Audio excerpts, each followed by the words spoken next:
Saudara-saudari, Injil kita pada hari ini diambil dari Injil Yohanes bab 6 ayat 60 sampai 69. Setelah Yesus menyelesaikan ajarannya tentang roti hidup, banyak dari murid-muridnya berkata, "Perkataan ini keras, siapakah yang sanggup mendengarkannya?" Yesus dalam hatinya tahu bahwa murid-muridnya bersungut-sungut tentang hal itu, maka berkatalah ia kepada mereka, "Adakah perkataan itu menggoncangkan imanmu? Lalu bagaimanakah jikalau kamu melihat Anak Manusia naik ke tempat di mana ia sebelumnya berada? Rohlah yang memberi hidup, daging sama sekali tidak berguna. Perkataan-perkataan yang kukatakan kepadamu adalah roh dan hidup. Tetapi di antaramu ada yang tidak percaya." Sebab Yesus tahu dari semula siapa yang tidak percaya dan siapa yang akan menyerahkan dia. Lalu ia berkata, "Sebab itu telah kukatakan kepadamu, tidak ada seorang pun dapat datang kepadaku kalau Bapa tidak mengaruniakannya kepadanya." Mulai dari waktu itu banyak murid Yesus mengundurkan diri dan tidak lagi mengikuti dia. Maka kata Yesus kepada ke-12 muridnya, "Apakah kamu tidak mau pergi juga?" Jawab Simon Petrus kepadanya, "Tuhan, kepada siapakah kami akan pergi? Perkataanmu adalah perkataan hidup yang kekal. Kami telah percaya dan tahu bahwa Engkau adalah yang kudus dari Allah."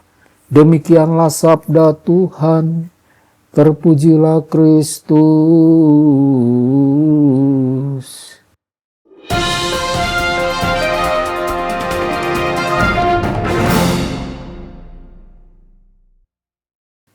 Dalam nama Bapa dan Putra dan Roh Kudus. Amin.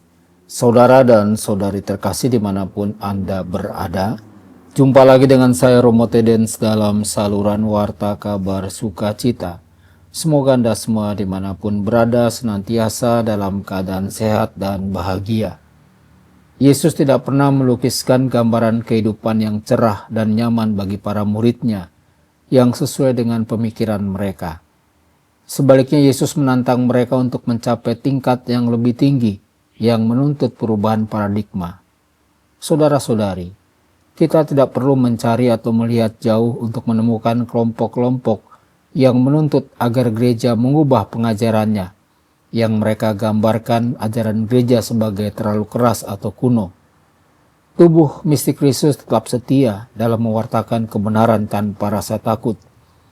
Kristus juga bertanya kepada kita hari ini, apakah ini mengejutkan kita? Apakah kita juga ingin pergi?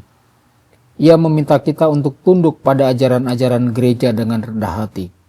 Ia menantang kita untuk dengan gagah berani memberikan kesaksian tentang iman kita, bahkan jika itu akan menghasilkan ejekan atau penolakan dari orang lain. Dia dengan penuh kasih menasihati kita untuk tidak kembali kepada kehidupan yang berdosa.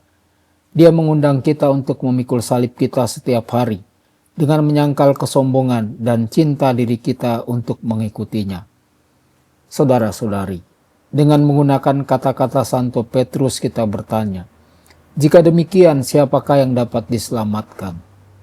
Yesus berkata kepada kita bahwa Allah Bapa telah mempersiapkan hati manusia untuk menerima anaknya.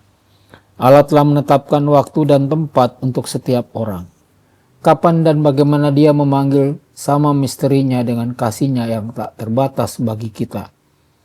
Namun, baik atau buruk, masa-masa yang sakit atau sehat, penerimaan kita akan anak Allah haruslah tetap tekun dan setia. Jika Allah Bapa memampukan kita untuk percaya dan mewartakan Yesus sebagai Mesias, untuk percaya pada kehadirannya dalam Ekaristi, untuk percaya pada pengampunannya dalam pengakuan dosa, maka apalagi yang kita perlukan? Hanya kebenaran yang dapat memuaskan dahaga akal budi kita. Hanya sumber kehidupan dan kebaikan yang dapat memuaskan keinginan yang terus-menerus dari kehendak kita.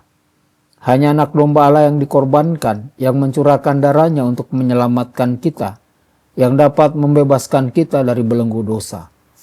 Hanya kasih yang dapat menaklukkan hati kita dan memenuhinya dengan sukacita yang tak berkesudahan. Kepada siapakah kita dapat berpaling? Kepada manusia, ide, atau harta duniawi? Apa yang dapat kita rindukan dalam menghadapi kehidupan kekal? Pertanyaan Petrus adalah sebuah penegasan yang terselubung. Engkaulah yang tunggal dan satu-satunya, tidak ada yang lain. Tidak ada yang setara. Ini bukanlah pernyataan yang sembarangan atau kesimpulan logis yang baku. Sebaliknya, pernyataan ini muncul dari pengakuan positif akan Kristus sebagai pembawa kehidupan kekal. Tuhan Yesus memberkati dan menyertai Anda semua. Sabda Allah adalah kebenaran. Sabda Allah adalah kehidupan.